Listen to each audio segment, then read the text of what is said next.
We're back. Morning.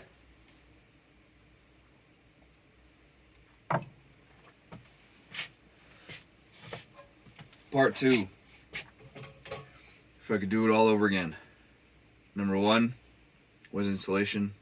Number 2, radiant floor heat. The heating system that I went with is called it's called a hydronic heating system. What that does is it heats a liquid that then circulates, so that liquid gets hot, and then it uses other devices to draw heat off of that. So it's essentially just like your car. There is a heat exchanger, which is just like the heater core in your car. It looks like a mini radiator, and that gets all hot as the engine runs, you know. As the furnace runs, that liquid gets hot, goes through this radiator. A fan is behind that, and it pushes air past it, which gets hot, because it's through all these little holes, and then comes out of my vent there. Very similarly, I have the heat exchanger for the hot water. It's this metal brick with a bunch of kind of like slats in it. The heated water from this system goes in one side, out the other.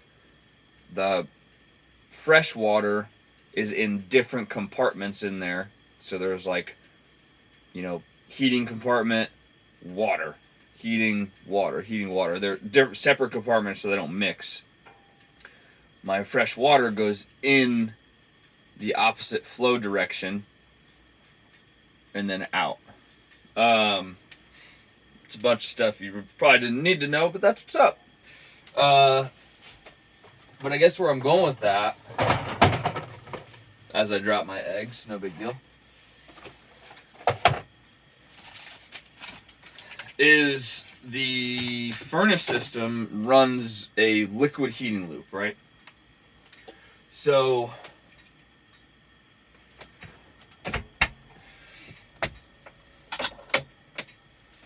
it's pretty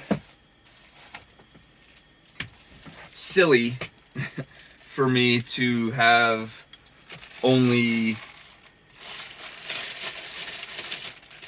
one heat source for the van, I guess you could say.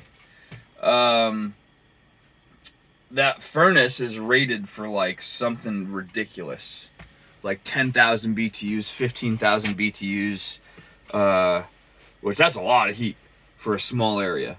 This is only it's like 90 square feet in here, which is a lot for a van. That's a decent size area. But I mean, also it's silly to only use one, source of it, right? Yeah, I use the hot water, but that's seldom. Not seldom. It's used a lot more infrequently than the forced hot air to just keep a good temperature in the winter type situation. And when I do use that, and it is winter time, it's cold, the ground level of this van, so let's say below 2 feet in here, is freaking cold. Even if the heat's on, even if I got the heat set, I usually keep it pretty low. I like sleeping like that, and honestly, I haven't found a good spot to put the thermostat. So if I put it kind of too high, it cycles all the time, which definitely puts wear and tear on the furnace. There are consumable parts in there. Anyways, I'm rambling, folks, on everything but the whole radiant floor thing. It all ties in, but the furnace system style that I chose can totally handle radiant floor heating. Like, no question about it. None. And it wouldn't have been that difficult to do.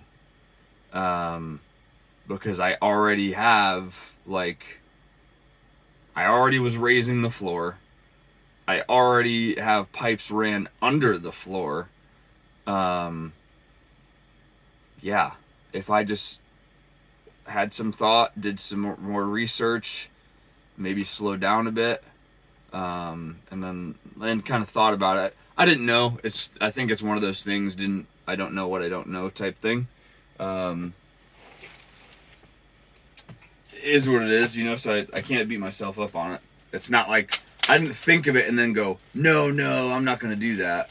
I didn't even think of it. So there's that.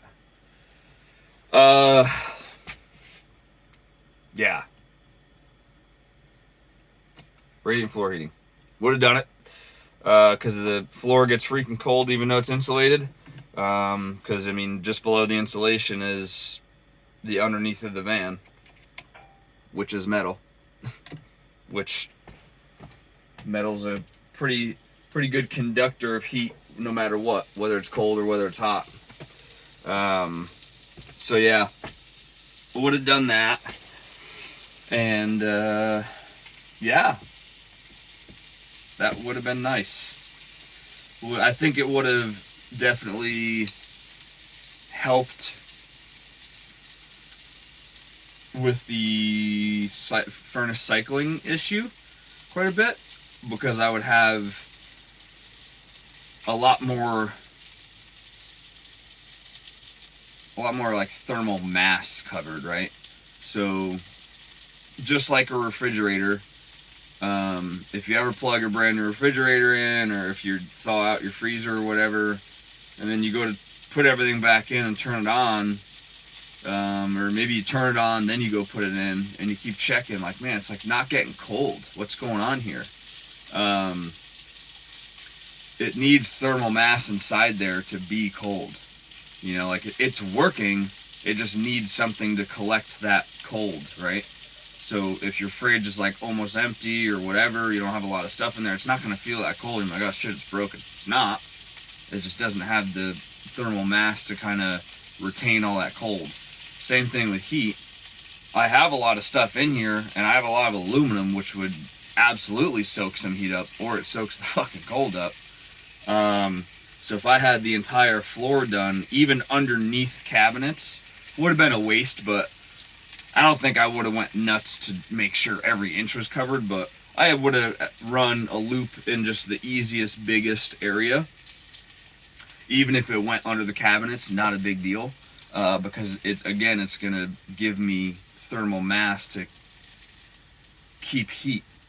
And I think it would have done a really good job at it. I don't know how long this is so far. I'm kind of talking quick today. I woke up a little late, I'm not gonna lie. It's past 5 a.m. It's like 5:10 right now. I forgot to set my alarms last night. Was doing a little studying and made the mistake. I should have known. I laid down, was studying, and next thing you know, asleep. I woke up, I don't want to say early yesterday, but kind of. So I had to shut off. I set multiple alarms. I'm a weird sleeper, man. Like, I'll shut alarms off and not even realize it. Because then, like, I'll wake up later and be like, my alarm didn't go off. It clearly did. Technology is pretty freaking good. I don't know. Anyways, didn't set my alarms. Woke up at like 4:40. Was like, ugh. Usually I've been up at like 4:30, 4:15. Get him out, go for a walk, get the coffee made, this, that, the other thing. And then chit chat while I'm making breakfast. While I'm still making breakfast, coffee's steeping, got tea in the meantime. I guess I need to go until I finish the tea. I mean, I can't be calling this coffee talk and not actually have a sip of coffee. That would be rude. Minus that one time. I did have that one with a beer. But that was a sick sunset. Like, you can't even be mad at that. I didn't have time to make coffee. Like, it wasn't happening. Was not happening. But I guess to go a little further on this, I was thinking about making this another video, and I still might, but maybe I'll just mention it. With the furnace system I went with, I'll be transparent. It was a Rixson Enterprise hydronic system. It's $5,000. Looking back at it, though, a lot of what I was charged for, I didn't need to be charged for. And scratch that. A lot of what I was charged for and was in the kit, it comes as a kit, like a ready to install, you don't need to buy anything kit. Didn't need to get everything from him, or them. Nothing against them. They sell exactly what it is. It's a ready to install kit. I'm not bad mouthing that, but I was and am completely capable of sourcing my own ball valves and hose and things of that nature. Really, what I should have done was quote out just the main components: the furnace, the control panel, the thermostat, like just the core components. Not any of the extra, like, ducting or anything like that. Like, even the little, like, nozzle for the heat to come out, don't need that. Could have got my own, you know. And they're a business. I'm not bad-mouthing them or anything like that as far as, like, upcharging goes, but some of the things were quite pricey for what they were. You know, ball valves did not need to be what they charged, you know. But they're a business. They need to make money. Get it. Yeah, so I think I would have still went with them. Because I do enjoy the system that they have. Their customer support is phenomenal. I had one issue where I didn't realize a ground came loose and I lost heat in this thing in the middle of winter, and was like, oh fuck, not good. I called them up. They told them, hey, you know, at the time, it was now like a year and a half, 2 years ago when I actually ordered the system from them, but I didn't install it for like a year. Called them up, let them know what was going on, who I was, what the situation was, and they're like, yeah, hold on, let me get a technician, like one of the main installer guys, and he's talking to me. He's like, hey, do you have a voltmeter? I go, yup. He goes, cool, this is what you're gonna do. You're gonna go here, what do you get? You're gonna go here, what do you get? And ran me through like a 3-minute troubleshoot, and loose ground. And I was like, holy shit. Wow. And like he kind of knew, like, he essentially knew right off the bat what was going on when I gave him the symptoms. My thermostat at the time was acting real wonky.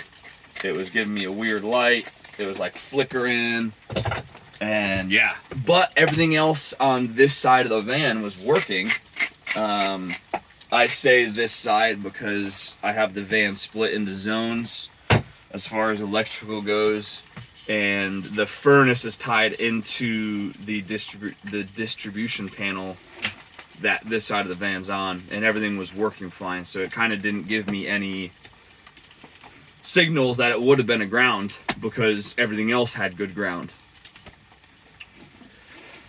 Anyways, testament to them as far as knowing their shit. Like, he troubleshot me in like a couple minutes. It was ridiculous. I felt so dumb, like so dumb. is what it is. But I guess just goes, yeah. Yeah. That's that. Yeah. So, radiant floor heating. If I could do it again, that is a huge thing I would have made sure to accomplish. And I think it would have helped a ton. And, I mean, talk about fucking bougie at that point. Fuck. This would have been like the Taj Mahal.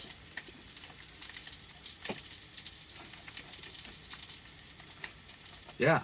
Oh. I was gonna say that's it. I'm done. I can't. I gotta have a sip of coffee. God, this is gonna be fucking hot.